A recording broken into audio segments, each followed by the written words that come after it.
it's Gordon and Louise. We're an Australian couple, happily retired and enjoying life sailing at the moment.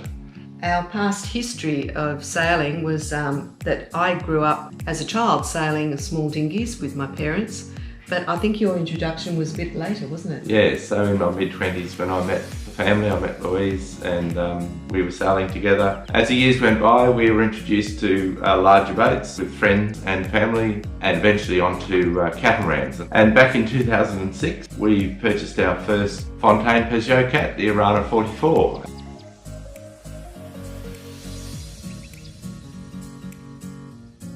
I think our intention was always that we wanted to have the adventure of doing offshore sailing. So when choosing a boat, FP was an obvious choice to us. We were informed of the new model coming out, and being excited and wanting to go cruising again, we decided to put our hand up and purchase the Elba 45. And I think we both felt that we hadn't achieved our initial dream, which was to sail a boat from France to Australia.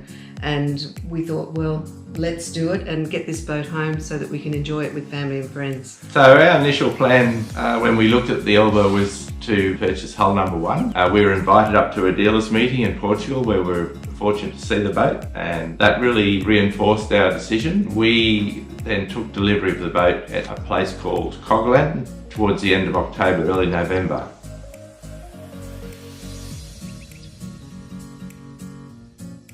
Our intention when we set out from France, because we had sailed in the Med and across the Atlantic before, we were sort of thinking we'll do that bit quickly. Our navigation route for that was to go from Cogolin to Gibraltar, and that was just Louise and I sailing the boat. In Gibraltar we were staying at La Linea, the marina across the border, and we there restocked the boat, picked up a friend who came to do the Atlantic crossing with us, and from there we went down to the Canary Islands, to Lanzarote, replenished the boat, and then on towards Martinique. Fortunately we had very favourable weather. We had tailwinds all the way, so we were able to get across in 16 days from Canaries to Martinique. It was quite a quick crossing for us in the Elba. So we left Martinique on the 9th of February. It was a 1,200 nautical mile journey down to Cogolin, the entry city on the Atlantic side of the Panama Canal. So yes, we travelled down there. That was quite a quick passage as well, and we managed to get into Cogolin, or Shelter Bay Marina, which is probably the preferred marina if you're going to go through the Panama. And luckily I'd organised all this well ahead. The day we arrived, actually, we were met by our agent, and the next day we were being measured, and then we were given a transit a day after that. So we were just, it was very efficient. Couldn't believe how quickly it all happened for us to get through the canal. So that was one of our, that was a very memorable sort of part of our journey. One of our highlights. Yes. For sure. Our American friends then flew home from Panama City. We restocked the boat, and we were only there for 3 nights. Yeah, it was very quick. Very quick turnaround. We departed for Tahiti then, and our plan always was to not stop in Galapagos. We decided we would continue and just go straight through to Papeete, or actually the Marquises was our initial aim. But as we set off, we initially headed toward the south of the Galapagos to try and get into these so-called trade winds that come up in February, March and April and May. And unfortunately, the initial part of our trip was okay, but the trade winds didn't eventuate as we had expected. And then during this part of our journey, the early part, we started to get messages through our communication system we have on board. Yeah, it was through family and friends sending us emails, just giving us an insight into what was happening at home in Australia, but also world news. So we were told that there's no boats to leave Tahiti, and fortunately we had a contact who was able to talk to some higher authorities, and eventually we were told that yes, you can depart. So we were luckily able to go and refuel, and then we set off. But the stipulation was we weren't allowed to stop at any other island territory between Tahiti and Australia. So we left there knowing we couldn't stop off anywhere, But we also left knowing that there was a tropical low depression forming up around the Solomon Islands. So that was always a concern. So we were weather watching, knowing that this was a possibility. We didn't know it was actually going to develop into this massive cyclone that it did. The advice was coming through that the cyclone was forming and that it was going to be somewhat formidable. And as it turned out, it was the biggest cyclone to hit that area for 50 years. Now luckily we slowed down enough to let it do have its track through the islands. We then travelled to the north as well, keeping well above it, and eventually it did pass in front and below us, so we were able to avoid the worst of it. So we travelled, we kept out of the way of that cyclone, and it wasn't severe, but we did have some really bad weather and squalls. Eventually, and the boat handled that all beautifully actually, and at one stage we actually hove to. And I don't know if many people have got the experience of hoving to on a cat. It's the first time we've done it. First time we've done it, and we dropped our sails. We're in 30 knots of wind. We're in large rolling swell. It wasn't a big sea, but it was a large swell.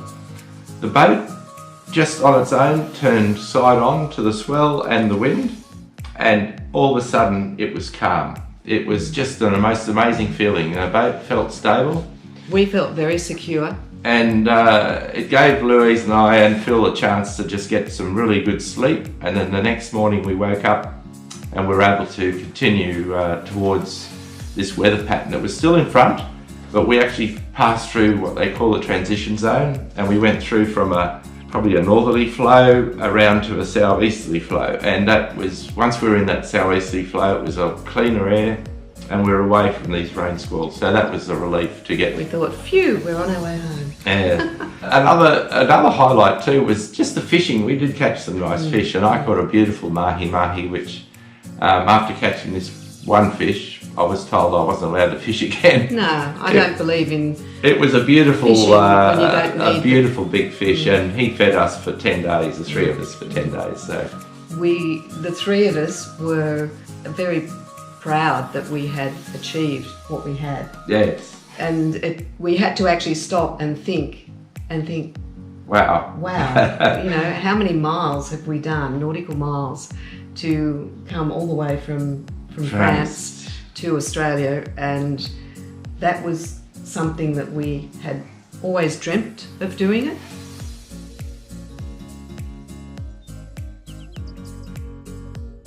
The Elba actually is a very, very capable downwind sailing boat, and quick. It's stable and very easy to manage. It is. It's a beautiful boat. Very, very comfortable, very, very safe, and good sailing. I felt that when you walk onto the boat, it feels solid.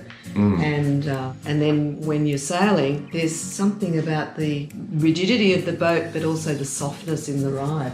The hull has been redesigned. Underwater, the shape of the hull has been changed compared to the earlier boats, and in all sea states we found the entry into the waves, into the swell, was always a gentle entry. It wasn't a slamming entry. So overall, the boat itself is amazing. The finish of hull number 1 was outstanding. No problems at all really with the structural design finish of the boat. This is just such a comfortable boat, a very easy boat to manage. Initially when we set out, we thought the passage from the Panama through to Marquesas or Tahiti would only be 21 days, maybe even less. Yeah, it ended up being 35 days. But it wasn't an issue when it came to provisioning. The amount of storage room on the Elba, the fridge is phenomenal. We had beautiful fresh vegetables that stayed fresh the whole way. We were still eating lovely crisp apples, and it was easy to manage really. One of the things that highlights of this boat for us on the passage was it was the ease of sailing was one, but that was more, we were doing downwind sailing, so we were broad reaching and downwind sailing most of the time.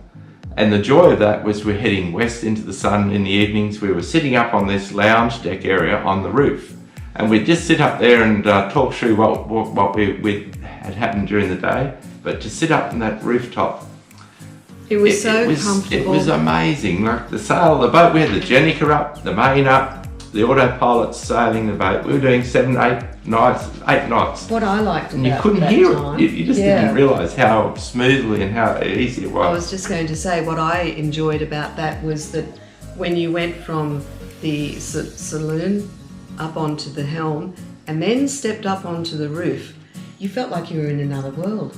It was quiet and comfortable. It's just so beautiful. comfortable. It was lovely.